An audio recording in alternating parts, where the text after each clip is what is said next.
Hello viewers, আসসালামু আলাইকুম।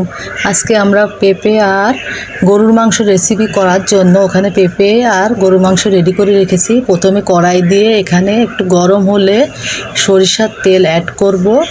তেলটা যখন গরম হবে তখন এর ক্ষেত্রে আমরা পেঁয়াজ কুচি, কাঁচামরিচ দিয়ে একটু ভালো করে ভেজে নেব। তেলটা যখন গরম হয়ে পেঁয়াজটা লালচেভাবে ভাজা হয়ে যাবে, সেক্ষেত্রে আমরা একটু নাড়তে নাড়তে দেখেন কালারটা চেঞ্জ হয়ে যাচ্ছে। এক্ষেত্রে আমরা মশলাটা দিয়ে দেব। এখানে আমি মশলাটা আগে রেডি করে রেখেছিলাম।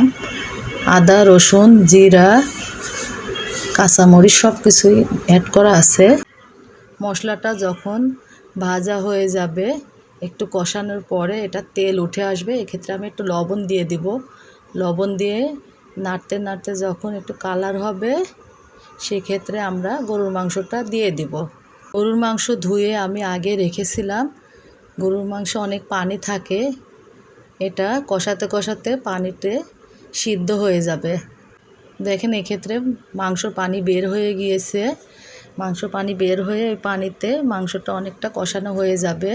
এক্ষেত্রে একটু নেড়ে আমরা মাংসটাকে ঢেকে দিব। মাংসটা যখন ভালোভাবে কষানো হবে, সেক্ষেত্রে আমরা একটু নেড়ে এর মধ্যে ভাজা পেঁপেটা আমি ভেজে রেখেছিলাম এটা দিয়ে দেব।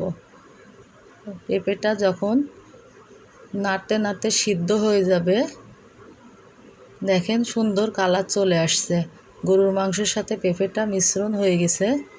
এটা যখন সিদ্ধ হয়ে যাবে, এক্ষেত্রে আমি একটু গরম পানি অ্যাড করব ঝোলের জন্য। এটা ঝোলটা যখন যতটুকু লাগবে অতটুকুই দিবেন।